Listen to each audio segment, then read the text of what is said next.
Hello അസ്സലാമു അലൈക്കും നമസ്കാരം എല്ലാവർക്കും സുഖാണെന്ന് കരുതുന്നു. അപ്പോൾ ഇന്ന് വന്നിട്ടുള്ളത് ഒരു അടിപൊളി മുട്ട ബജിയുടെ റെസിപ്പി ആയിട്ടാണ്. അപ്പോൾ മുട്ട ബജി ഏകദേശം എല്ലാവർക്കും അറിയായിരിക്കും. അപ്പോൾ അറിയാത്തവർക്ക് വേണ്ടി ഒന്ന് ഷെയർ ചെയ്തു അത്രയേ ഉള്ളൂ. അപ്പോൾ നമുക്ക് ഇതെങ്ങനെ ഉണ്ടാക്കിയെടുക്കാൻ നോക്കാം. വളരെ സിമ്പിളാണ്. ഒരു 10-15 മിനിറ്റിനുള്ളിൽ നമുക്കിത് തയ്യാറാക്കിയെടുക്കാം. ആദ്യം ഞാനിവിടെ ഒരു 5 കോഴിമുട്ട എടുത്തിട്ടുണ്ട്.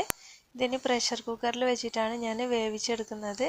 അപ്പോൾ നിങ്ങൾ സാധാ ഒരു പാത്രത്തിൽ വെച്ചിട്ട് വേവിക്കുകയാണെങ്കിൽ അങ്ങനെ ചെയ്യാം. പ്രഷർ കുക്കറിലാകുമ്പോൾ നമുക്ക് പെട്ടെന്നൊന്ന് വേവിച്ചെടുക്കാം. ഒരല്പം ഉപ്പ് കൂടി ചേർത്ത് കൊടുത്തിട്ട് ഒരു 2 വിസിൽ വരുന്നവരെ നമുക്ക് വെയിറ്റ് ചെയ്യാം.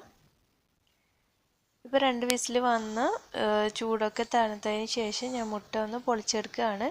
നമ്മൾ ഈ ഉപ്പ് ചേർക്കുന്നത് കൊണ്ട് തന്നെ നമുക്കിത് പൊളിച്ചെടുക്കാനായിട്ട് നല്ല എളുപ്പമായിരിക്കും. പെട്ടെന്ന് തന്നെ ഇത് തൊലി മാറിക്കിട്ടും. നമുക്കിപ്പോൾ പെട്ടെന്നൊരു ഗസ്റ്റൊക്കെ വരികയാണെങ്കിൽ വീട്ടിൽ കടലമാവ് മുട്ടയുണ്ടെങ്കിൽ പെട്ടെന്ന് തന്നെ ഉണ്ടാക്കി കൊടുക്കാൻ പറ്റുന്ന നല്ലൊരു ടേസ്റ്റി ആയിട്ടുള്ള ഒരു സ്നാക്ക് തന്നെയാണ്. അപ്പോൾ നമുക്ക് മുട്ടകളൊക്കെ ഈ ഒരു രീതിക്കൊന്ന് കട്ട് ചെയ്ത് മാറ്റി വെക്കാം. നമുക്ക് ഒരു ബാറ്റർ തയ്യാറാക്കണം. അതിനായിട്ട് ഞാനിവിടെ ഒരു 1/2 കപ്പ് കടലമാവാണ് ഇട്ട് കൊടുക്കുന്നത്.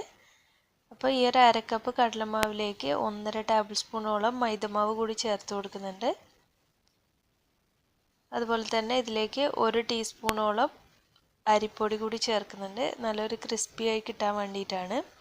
അപ്പോൾ കടലമാവ് ഇല്ലെങ്കിൽ നിങ്ങൾ മൈദമാവ് വെച്ച് മാത്രം ചെയ്യുകയാണെങ്കിൽ ഇത് ഭയങ്കര ഹാർഡായിരിക്കും ഇത് കഴിക്കുന്ന ടൈമിൽ.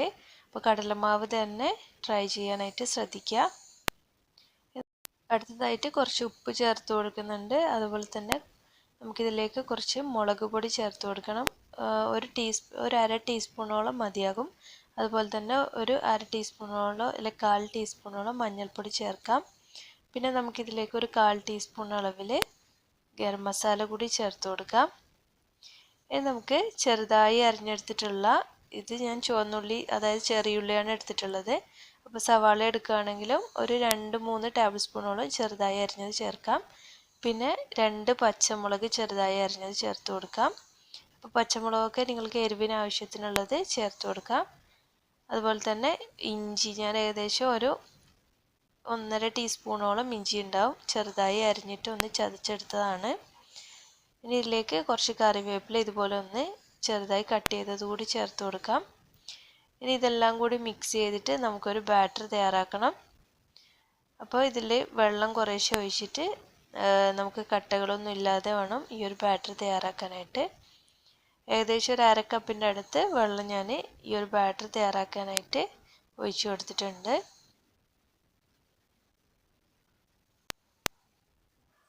ഈ ഒരു സമയത്ത് നമുക്ക് ഉപ്പൊക്കെ ഇന്ന് ചെക്ക് ചെയ്തിട്ട് കുറച്ചുകൂടി ഉപ്പ് ഞാൻ ഇവിടെ ചേർത്ത് കൊടുക്കുന്നുണ്ട്. അതുപോലെ തന്നെ നിങ്ങൾക്ക് എരിവും ഉപ്പും ഒക്കെ നോക്കിയിട്ട് ഒന്ന് അഡ്ജസ്റ്റ് ചെയ്ത് കൊടുക്കുക. ഈ ഒരു തിക്നെസ്സിലാണ് നമുക്ക് ബാറ്റർ വേണ്ടത്. ഇനി കുറച്ച് കായത്തിൻ്റെ പൊടി ചേർത്ത് കൊടുക്കുന്നുണ്ട്. അതുപോലെ തന്നെ ഒരു നുള്ള് ബേക്കിംഗ് സോഡ ചേർത്ത് കൊടുക്കുന്നുണ്ട്. അപ്പോൾ അത് ഓപ്ഷണലാണ്, അത് ചേർത്തിട്ടില്ലെങ്കിലും കുഴപ്പമൊന്നുമില്ല. പക്ഷെ നമുക്കിതൊന്ന് ഫ്രൈ ചെയ്യുമ്പോൾ അതൊന്ന് പൊങ്ങി വന്നിട്ട് നല്ലൊരു ഭംഗി കിട്ടാൻ വേണ്ടിയിട്ടാണ്. ഒരു നുള്ളു മതി, അധികം ആവേണ്ട ആവശ്യമില്ല.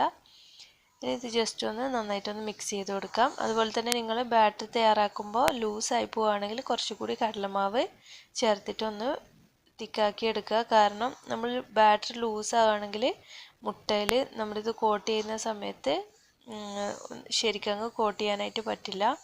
അപ്പോൾ അതൊന്ന് ശ്രദ്ധിക്കുക.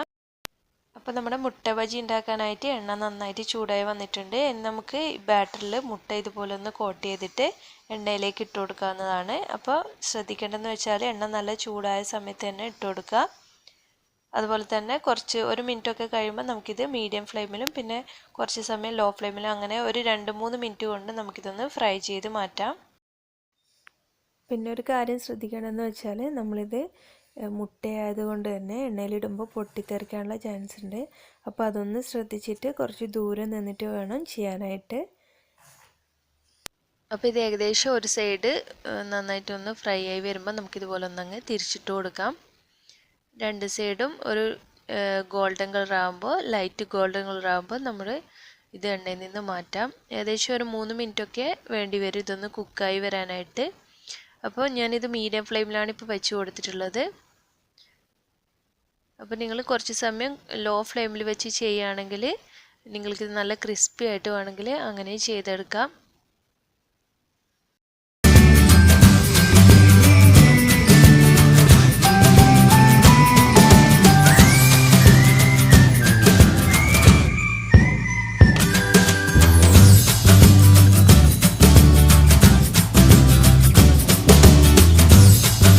അപ്പോൾ നമ്മുടെ ഫസ്റ്റ് ബാച്ച് ആയിട്ടുള്ള മുട്ട ബജി ഇവിടെ റെഡി ആയിട്ടുണ്ട്. ഇതുപോലെ നമുക്ക് ബാക്കിയുള്ളത് കൂടി തയ്യാറാക്കിയെടുക്കാം. അപ്പോൾ വളരെ സിമ്പിളാണല്ലോ. അപ്പോൾ മുട്ട ബജി ഇതുവരെ ഈ ഒരു രീതിയിൽ ട്രൈ ചെയ്യാത്തവരുണ്ടെങ്കിൽ ഇതുപോലെ ഒന്ന് ട്രൈ ചെയ്ത് ഫീഡ്ബാക്ക് അറിയിക്കുക.